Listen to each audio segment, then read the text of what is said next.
before I start, just a couple of introductions. And I've been in the UK for 16 years, and I am a father of 2 children, and my kids are top little. And I am also a Manchester United fan. Yes! That's good,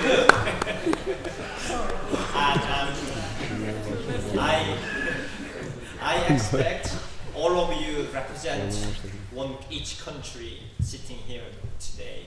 So I am very grateful that the generation of peacemakers tomorrow and pay attention to these issues. It's not something a country alone can solve this.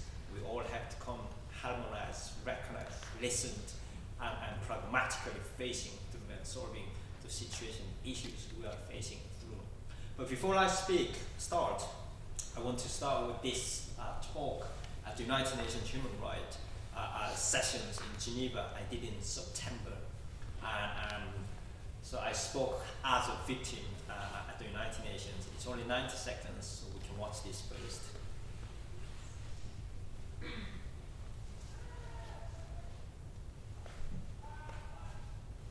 Sorry, it doesn't click. About the United Nations Watch. Mr. President, last week the UN High Commissioner for Human Rights released the 10-year assessment on the DPRK following the 2014 UN Commission for Inquiry that described it as a state without parallel. The report's conclusion is devastating. No other population is under such restrictions in today's world. Political prison camps still operate. Public executions continue, including those who watch K-dramas. Families, including my own, are denied even a phone call or Zoom access as the darkest nation blocks internet access. Forced labor expands. Starvation persists, with 40% of the population undernourished.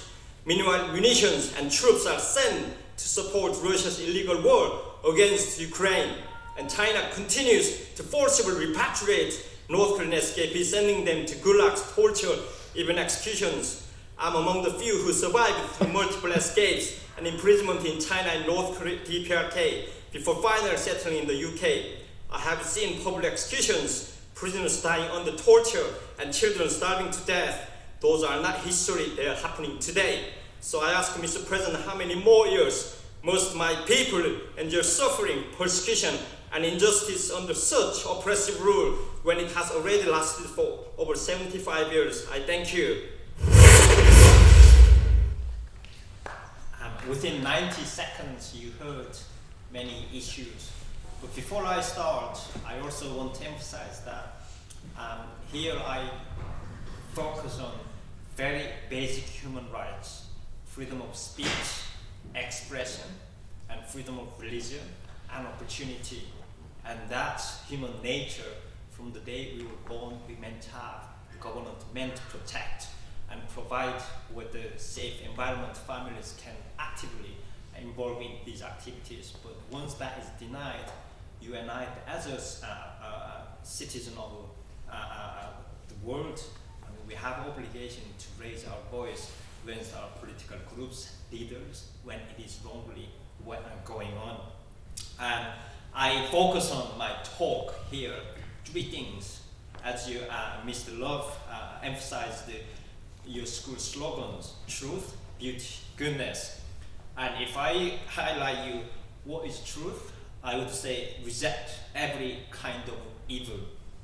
I was in Norway last week and even a couple of more in the previous weeks, where I spoke to many young people. My message focused on the situation in the world's darkest country, North Korea. A Norwegian journalist, let me just show you the map actually.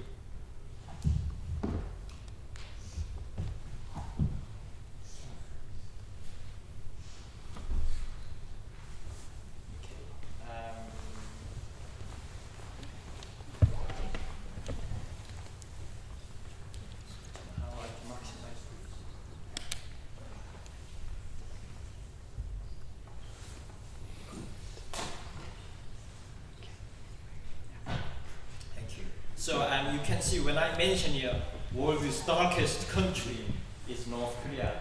And simply, we all have fun. You can see where it is, how darkest it is. I mean, earlier we had these sessions. We talked about it, and I'm sure in this room we have a couple of South Korean students, and they could see their part of South Korea, how bright here. And I'm sure also a number of you enjoy watching Korean dramas or K-pop songs, and even my children love it. But if this country also didn't have freedom, and whole the peninsula could have gone to darkest, which Korean people could not have contributed today to the world. These Korean productions, and such as the Samsung phone. So many people around the world use. I am a big fan of Samsung phone as well. And there, in Norway, a journalist asked me this question. Has the world forgotten the suffering people of North Korea? This was not the first time I faced that question, but particularly around this time, I struggled, given the complexities of the world affairs and challenges we face. And of course, I hesitated to give a prompt answer, and simultaneously, it also reminded of the question I put to the United Nations, as you heard, my 90-second speech, which I repeat here, and how many more years North Korean people have to suffer. And that has already lasted for over 75 years. My memories, when I received that question, took me back to my life in North Korea, where I was brainwashed to worship the Kim family for at least 17 years until I escaped. And I didn't know the meaning of hope, nor did I understand the basic human rights we are all born with under this darkest regime. But it was not only me, there are 25 million people are held in this largest prison country. The past years of my life in democratic Britain, of course, have helped me to discover who I am, what I love and care about, and what I stand for, our intrinsic human nature and values of freedom of expression, speech, religion, and opportunity. But all of this, it's not from me, all of this is written in the 30 articles of the Universal Declaration of Human Rights. And you can easily find it on the UN website or Google, whatever your internet access is available. Every year, the Open Doors World Watch List, we call them World Watch List, or Aid Church in Need, or Christian Solidarity Worldwide, all that religious report around the world, they analyze the most persecuted nations around the world. And their findings reveal that 380 million people in over 50 countries face persecution simply for their Christian faith. But in China, also Muslims are faced persecution. And other parts of the world, Afghanistan, women do not have the opportunities to have jobs and education.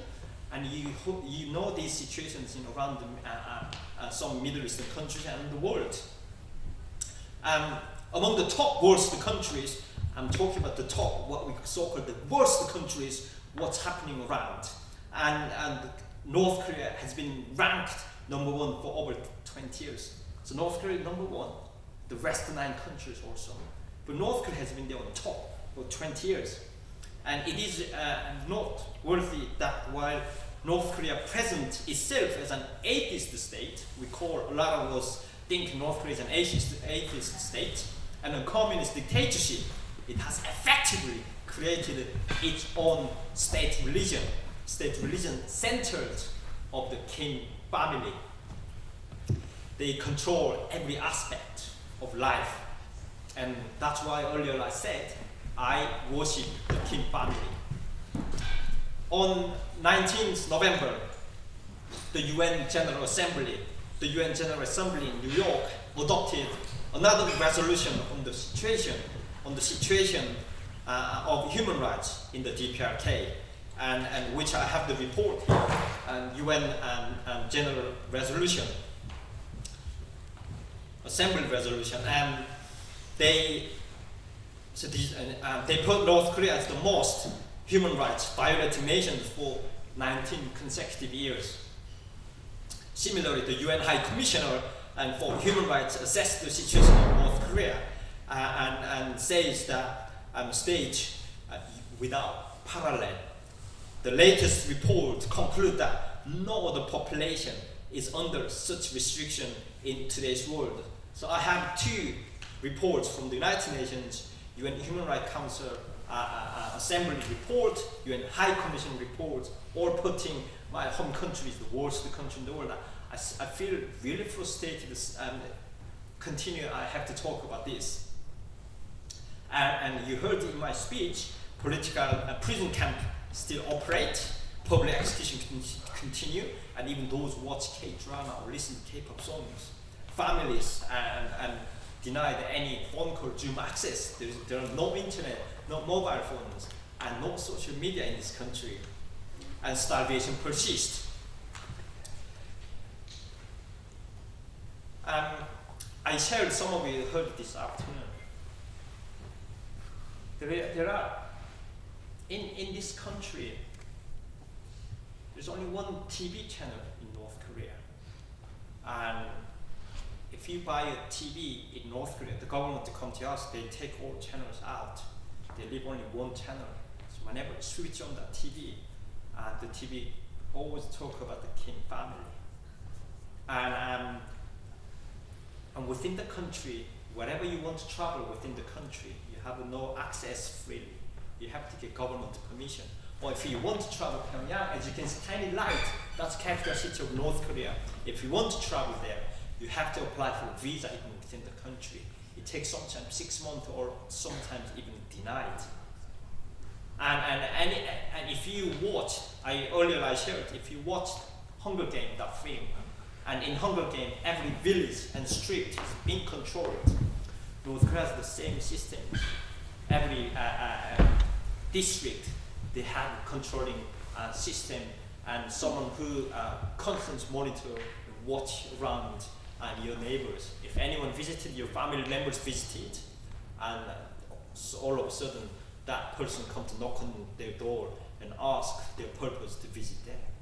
So here, in this darkest part, it's a media blockade, complete blockade between inside and outside.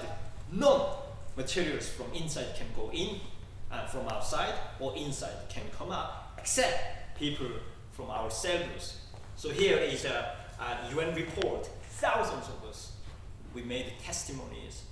And this is why, whenever I ask people, and how we focus on human rights issues, and I always emphasize, listen to victims' voice.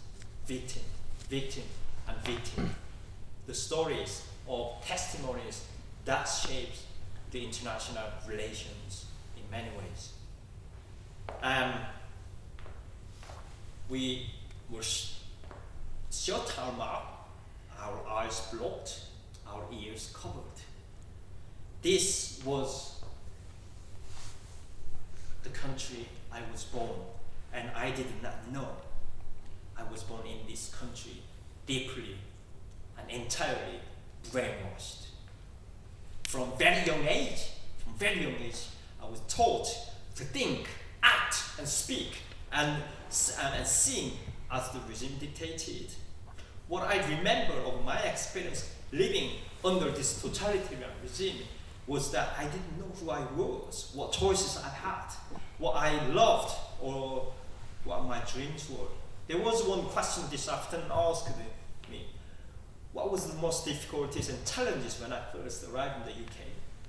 And I arrived when I was 19, which I will share a little more about it. But it was the choice, how to make, how to decide, where to decide to go. These were the most difficulties I was facing when I first arrived in the UK, because I did not have those experience in this totalitarian state, everything being told what to do. If anyone watched the C.S. Lewis Narnia, and it says that in a cursed land, winter persists, Christmas absent for decades.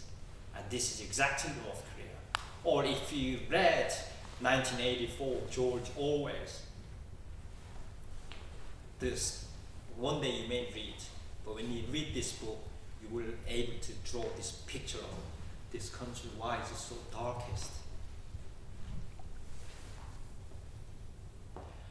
And especially after my parents escaped, and as I earlier mentioned in the introduction as well, and after my parents escaped to China, both my parents were high school teachers.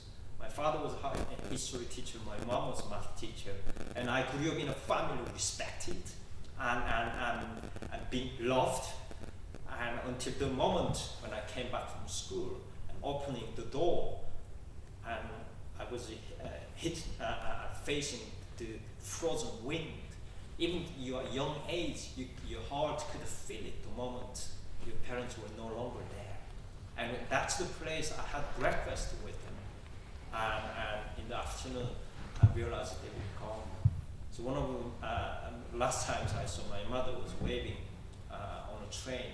That was the last time I saw my mother. And they had to choose very difficult decisions to leave the country. And if they didn't choose, whole family we could have been taken to a prison camp.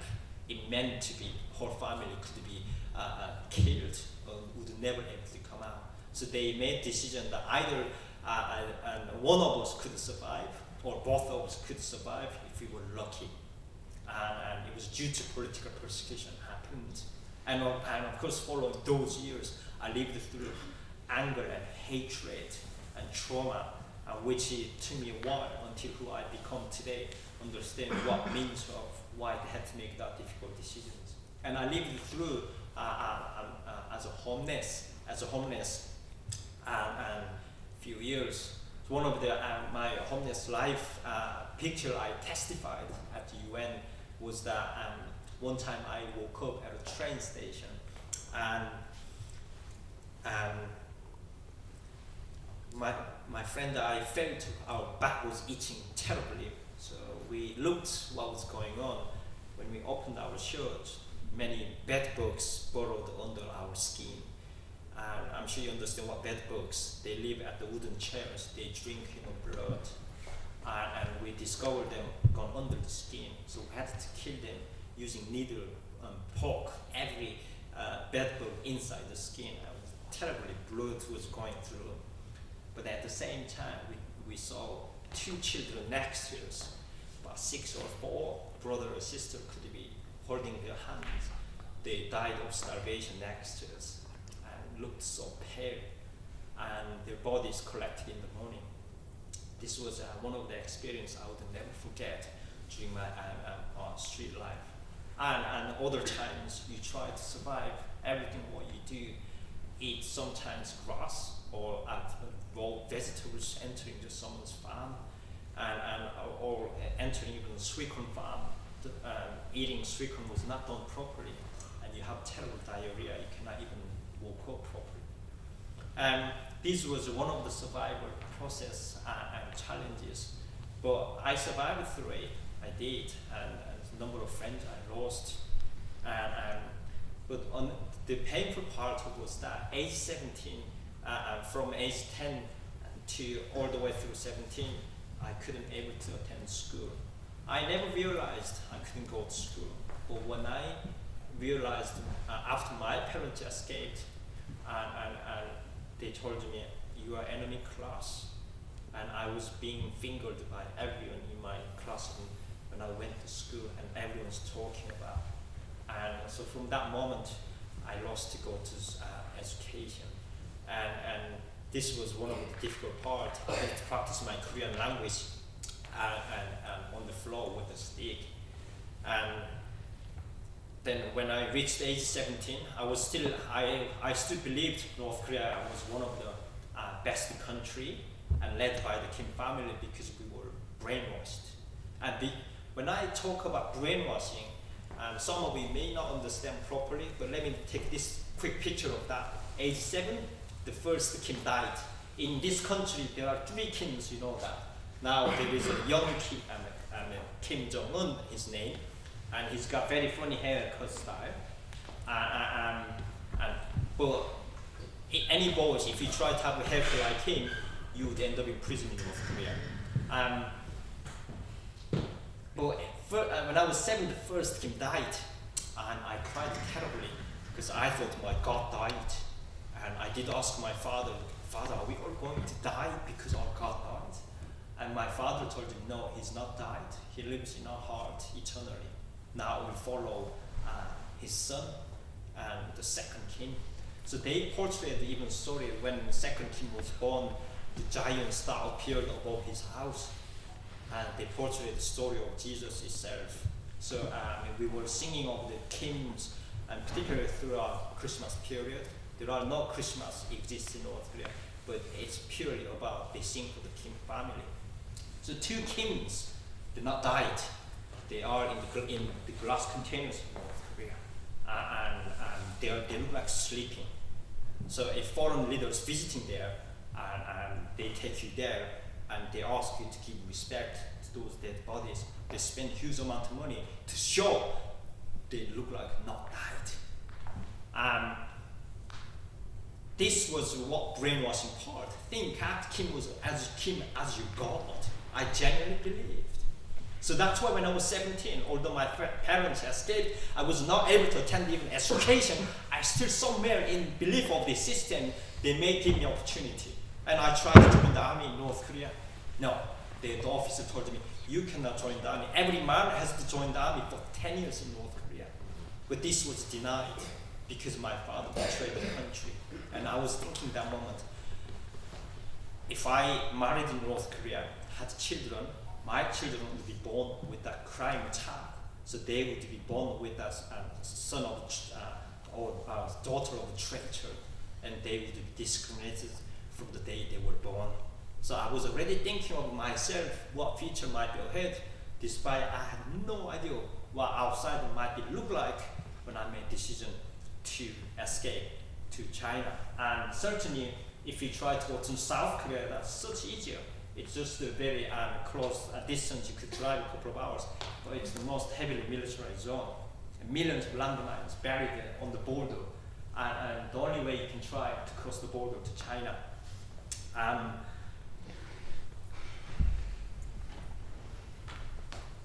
This border, how it looked like, as you can see, the first photo of that at the river.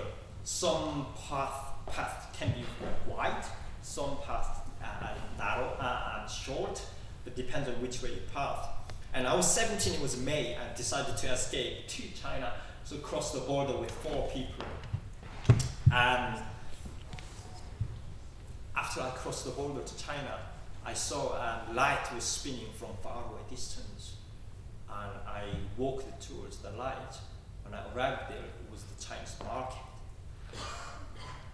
And first time I saw, as soon as I arrived at the market, I saw different hair colors and young people wearing different fashions. And first time I saw people wearing jeans, and some jeans had many holes. I was like, wow, can you wear this kind of clothes?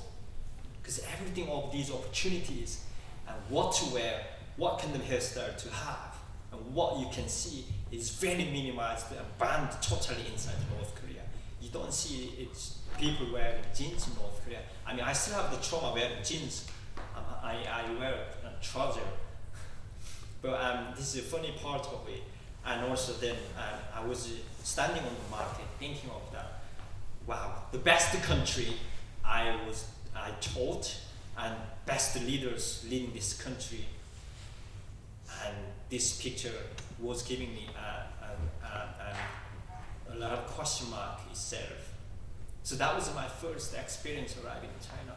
The second experience, I met a missionary guy, and I was doubting him when he came to try to help me. Often humanitarian workers and missionaries come to help these escapees.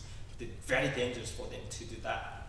But when they came entering this missionary's house, first thing I saw, there was a Bible and cross in the house. I thought it was cursed. I believed even if I touched the Bible and cross briefly, my finger would be rotten away. And it was a brainwashing, anti-religious education in North Korea. Because North Korea do not allow any kind of religious materials to enter. Because the kings have to be God itself. That's what we worship King throughout until I escaped. And I ran away from the missionary's house as well. And so I went to the Mongolian border.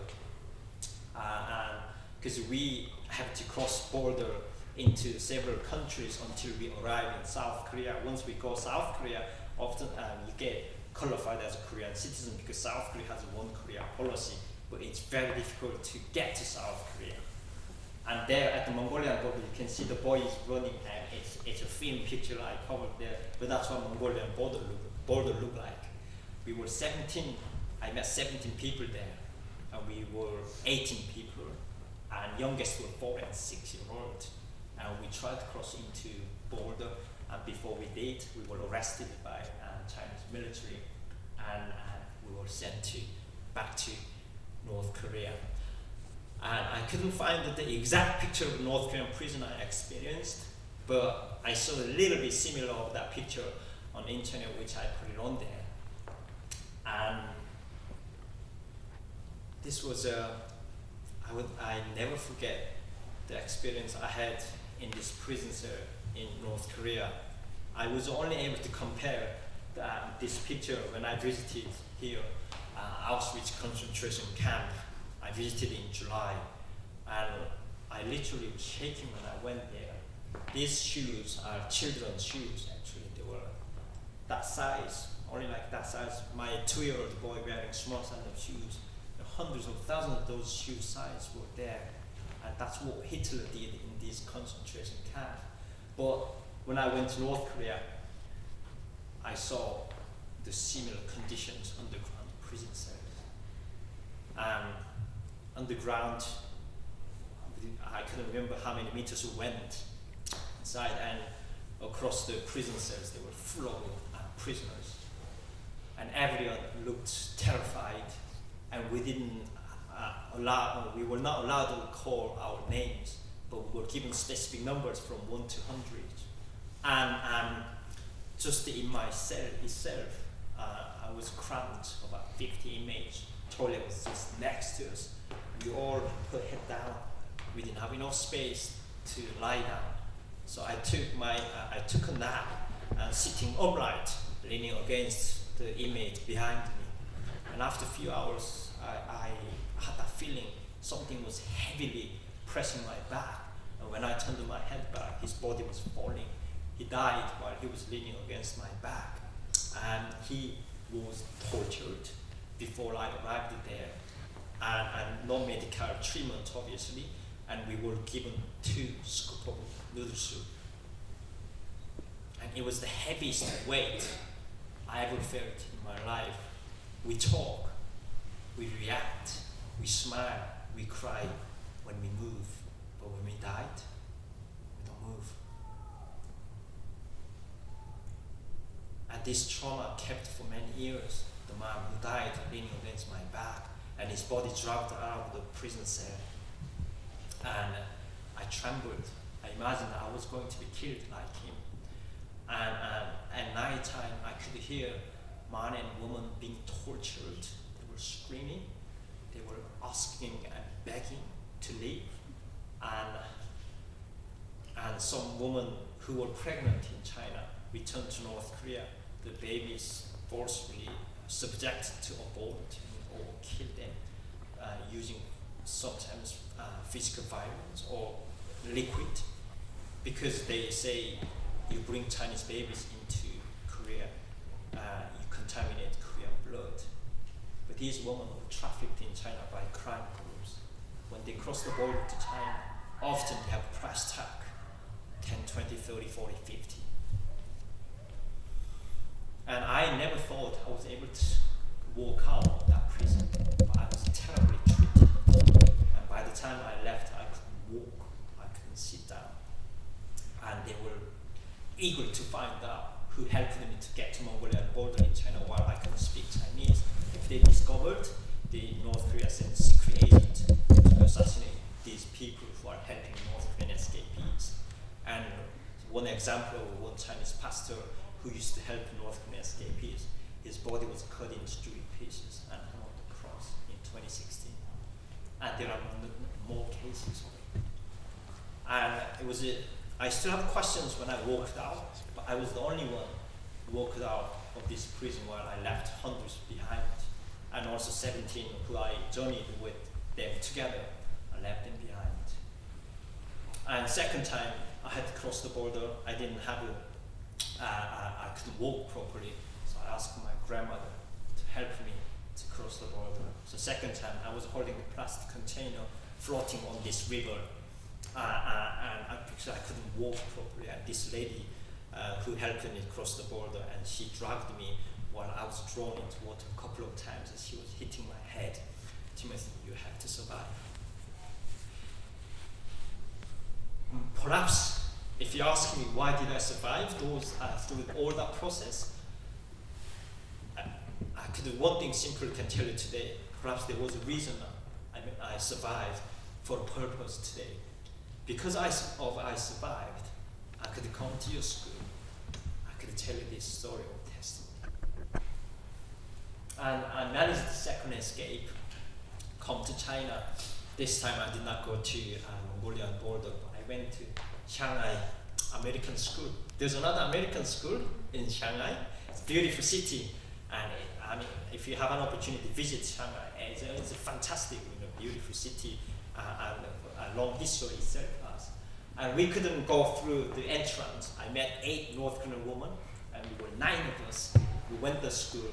Of course, we were not able to go through the entrance. We don't have a passport, but we climbed over the fence of the school. It was quite high, and we managed to go inside the school. And we had this paper. We asked them, please help us. We are North Korean refugees. And obviously the school could not much able to help us because it was not political center or anything, could help refugees. And the police arrived there because they had to protect the school site on the international law. And then now we were taken to Shanghai International Prison. So that was my 4th imprisonment. Each day in a prison cell, it seemed to me like 1 year. Often I was holding the prison gate and I cried and cried. Or how many times I crying out why I was born into this world, blaming my parents. But in that prison cell, while I was crying, I had inmates in Shanghai International Prison, all from different countries. But one guy came to me, and he introduced himself to me, and he said he was a South Korean gangster, and we speak the same language.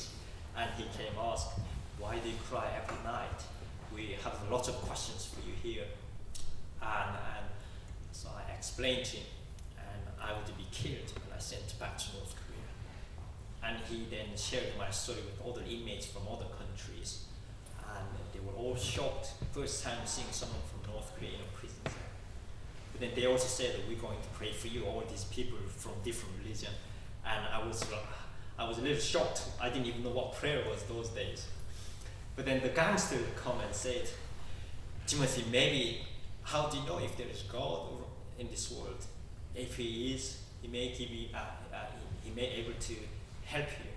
Why don't you pray to God for your survival? I looked at him with my strange eyes, because after I worshipped the Kim family for 17 years, I was forced to do that. But I made a decision because it was darkest in the prison cell. I could not do anything. Then I was waiting for my death penalty, going back to North Korea and executed. So I actually asked, first time I ever learned how to pray, and asked, if God, if you really exist in this world, you give me freedom, and I give my life to you. But if I was sent back to North Korea and I was executed, and I said, God, you are not existing in this world. It was a desperation. I was holding that kind of rope, it was my last hope. If I fell off from that rope, the death was there. But I saw different world first time. And first time I even tried to dye my yellow color hairs, I was so excited. But I didn't want that was going to be the end of by sending back to North Korea second time. Two men visited me in the prison. I thought it was from the embassy, but when I went outside, there were two diplomats, one South Korean diplomat, the other one was from UN side. They told me, Timothy, we have a very surprising news. Chinese government made a very unusual decision to deport you and your group to the Philippines, not to North Korea. Never happened before this case, and this was the first ever case happened. Then there was a behind story. A 13-year-old girl, she wrote an email, as you can see here, that's from Shanghai American School. It's still on the internet, some of CNN News, and there was a Washington Post. There's a 13-year-old girl, she wrote that email to a reporter in Japan, what she witnessed, terrified. Please do something for them. And the journalist encouraged CNN, the BBC, Washington Post to campaign around the world. And the human rights groups, and they started protest around the Chinese embassies, asking China to not send them back to North Korea. Well, China listened to international opinion these days, and they made this decision to deport us to the Philippines, not to North Korea. And they made a very wise decision, I must say. And it was the first time I felt there are some people, they recognize, because even if we were killed, I thought no one would have asked who this guy was or this ape woman. And I came back to prison and I told the gangster and my group good news, and they were all crying. And they said, let's have a party. So I had a party in the prison cell because we didn't have the best food. We had the snacks, bread and sweets, and we put them all on the table and we toasted milk instead of champagne. We didn't have champagne in a prison cell. As we celebrated, and I was leaving the prison cell, and we didn't say goodbye to each other. And I was heading to Shanghai airport, and we went to the Philippines. And there was a second flight was waiting for us. It was a first class flight, first time I saw it. And so I was finally able to come to UK in 2008. It was a long story. I made it very short. But there was suffering, big part of suffering, and discovering faith myself and resilience within that my desperation, but embracing hope. But one thing I also learned through that process about freedom. I achieved my freedom through great sacrifice.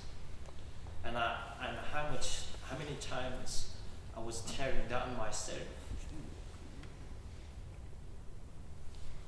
And also those who I saw were killed. Age 11, I first watched the public execution. And this guy was executed in front of our eyes. And I was only 11. We were told to sit at the front of the crowd. And in this report, there are thousands of us who testified how often public execution is held in this darkest world. 3 policemen standing here, and a man tied up on the post, his eyes covered, belly covered, knee covered. Each one had 3 bullets. The first 3 bullets goes into eyes. You can imagine what happens. Second 3 bullets went into the belly and knee, and body force into the hole prepared. As public execution was completed. And I sat there because we were told to sit at the front of the crowd. I collected some of those bullets, covers left. I thought it was a normal, the life I was living in there. Freedom is something I always think is very precious since then. And this is why I chose to speak and tell the situation. I don't act, I don't tell anything that what I haven't experienced. The only thing I tell you is the truth, what I experienced. However, what I also saw during that period, I saw miracles, I have to say. What kind of miracles? But the miracle was through the man and woman next to me and through their act of love. I didn't realize each moment when I was in the suffering process of it, there was actually a man and woman next to me from the homeless part.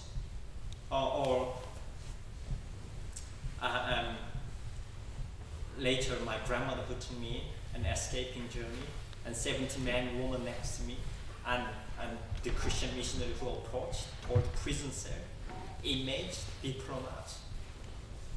It was a big discovery about kindness and compassionate humanity by these strangers. I was not able to survive without this act of love.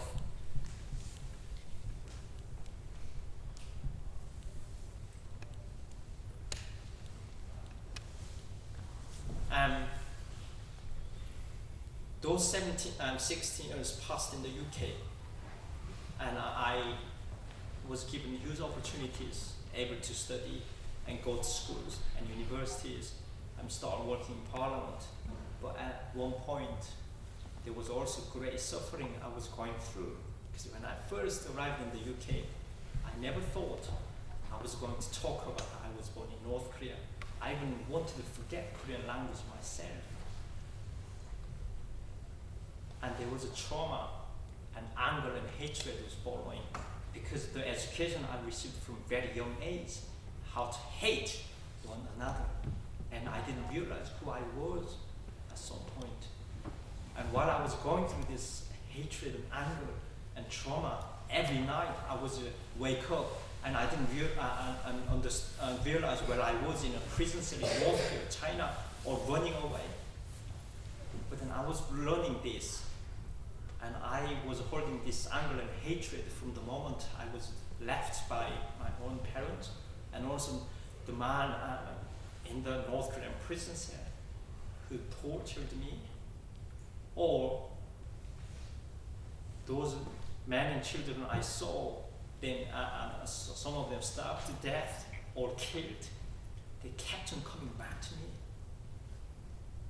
And I was told to go to see a trauma counselor. And I sat with this trauma counselor. When I told my story, this trauma counselor, she had a trauma from my story. And when I came back to the next appointment with her, they told me she quit her job because she couldn't deal with my trauma, and it traumatized more. But then it was a learning process that I was holding this hatred anger because I couldn't forgive. And it was that moment, and through scream out myself every night many times, and I was eventually able to learn how to forgive. And I declared that I forgive you, those who did those things to me.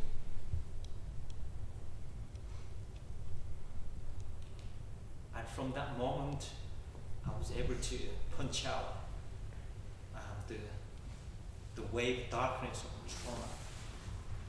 And until this moment, I didn't have a trauma counselor. But since the declaring how to forgive, and this was power of love, I was able to deal with this.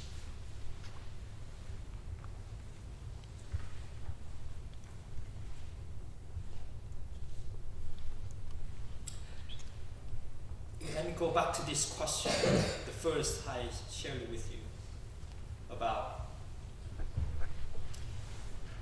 the Norwegian journalist who asked me this question. And I told that journalist,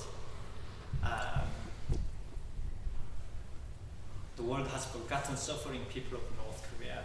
And I told her, I have already found hope, because I saw the love in the hearts of many hundreds of young people gathered at that event.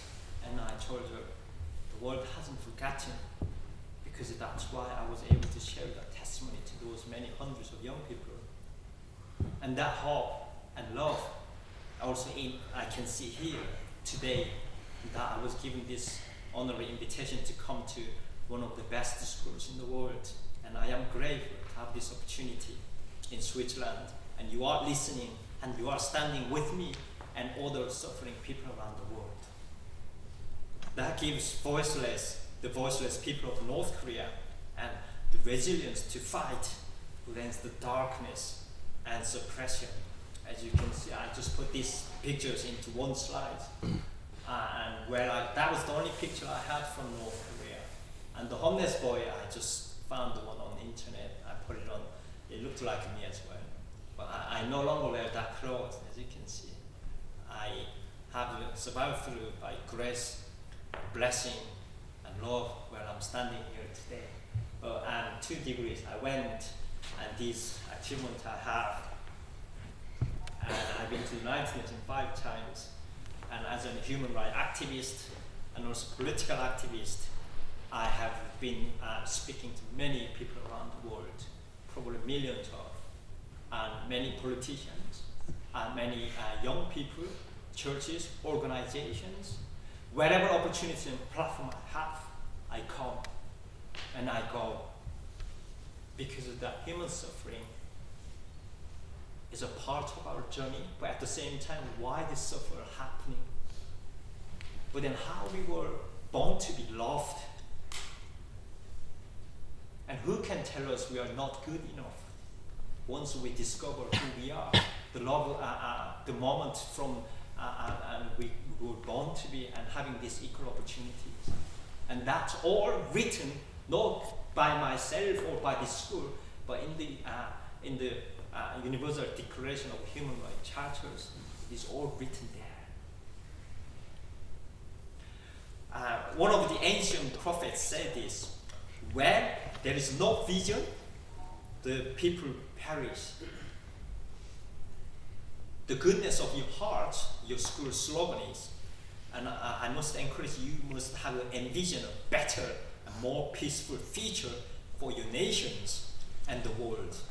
That you are, I do know, you are going to be future peacemakers, and in a world, especially in a world that's right now surrounded by hatred, persecution, violence, wars and conflict, and hundreds of millions of refugees around the globe we face today.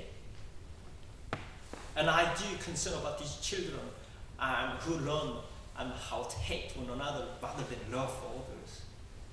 And it is going to be our task, your task, and I will stand with you. But when we choose love, I'm sure God will help you and me how to put it into action. As Martin Luther King once said, hate is too great, a burden to wear. History is marked by painful crossroads, and each of these moments we are called to make a choice, standing before the path of decision. The future lies in a choice, indeed, between escape or engagement. There is the path of escape. You can escape. Sometimes you can choose, but that means turning our backs on the suffering and persecution of the world and closing our hearts to its cries and washing our hands of responsibility. But there is also the path of engagement, turning our faces toward the world with compassion, getting our hands dirty in the act of service, giving of ourselves until it hurts and wears us down, and feeling deep within us the unstoppable movement of love and humanity we all have. That's our choice.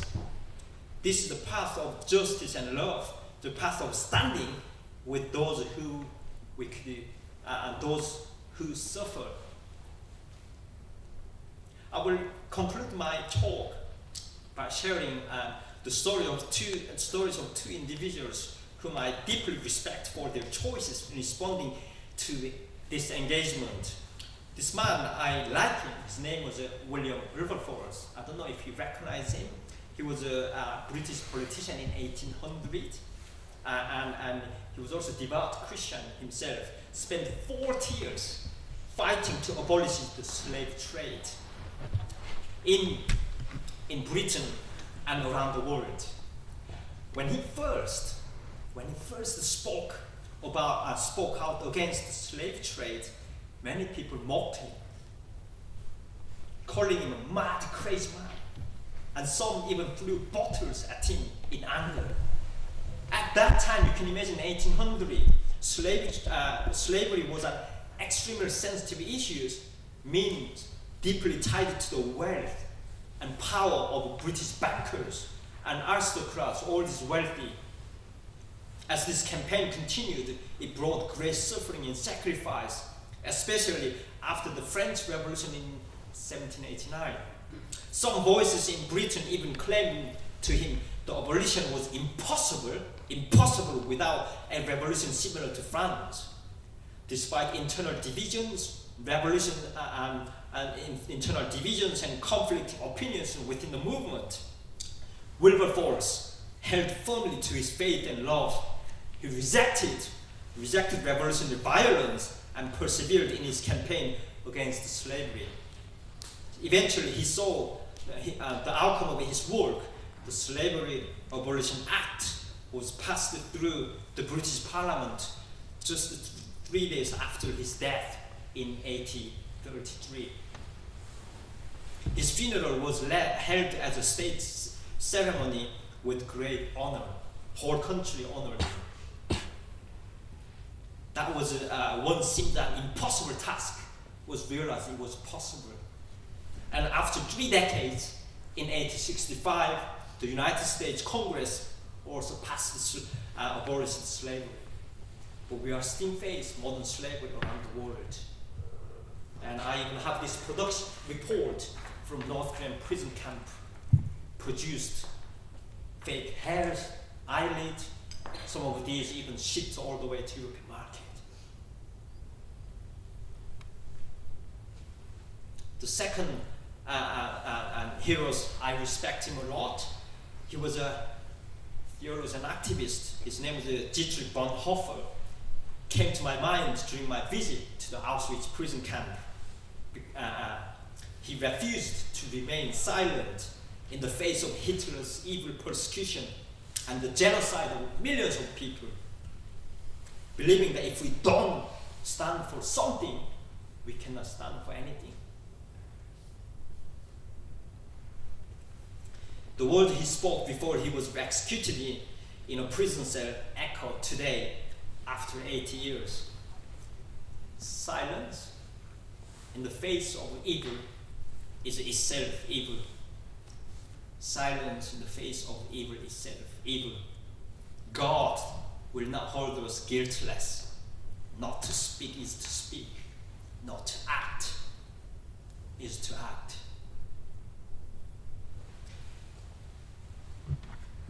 When I was crying out during my one of the traumatic process going through in the UK, I screamed out that why was I the only one survived among those hundreds of prisoners left me behind. I even sometimes blamed why I wasn't killed. If I were killed along with them, it would have been, I didn't have to go through this every day, persevering myself, raising this issue. I have that feeling sometimes carrying a lot of rocks in my backpack, carry it. It's so heavy. But if there is a purpose, maybe that purpose is not only just to me. If you are all born with a purpose, we all take our part in your countries as well. If you see people who are going through, because of the circumstances, situation, suffering by politically or by other issues, we all have to take a part to stand with one another. And I am grateful. Thank you again for inviting me to your wonderful school to speak on these important issues of human rights, suffering, persecution, and injustice. And I can see you, and thank you, future young advocates, and who will dedicate yourselves to this righteous fight for faith, love, humanity, and freedom. The freedoms of human dignity, values, as your school and slogans, including truth, beauty, and goodness, they're all enshrined in international charters and books. Sometimes we're repeating our history, but every time we have a choice to make to fight new time and new transition, new generations. It is through my own journey of testimony that I have learned that the suffering we endure does not destroy our fundamental love and humanity. Rather, it refines it, making it stronger and sometimes more resilient. In this way, suffering stands as a powerful testimony or testament. I can say mankind's ongoing presence or God's ongoing presence in the past, present, and future, reminding us that even in the darkest places, the light shines through. We will keep fighting, and I will fight. And I know until the last day, until I will able to walk on soil of North Korea, my hometown, I am able to walk, I will keep fighting the good fight of faith and a righteous journey where good overcomes evil. And I do know that God will bless the path before us. God bless you. Thank you.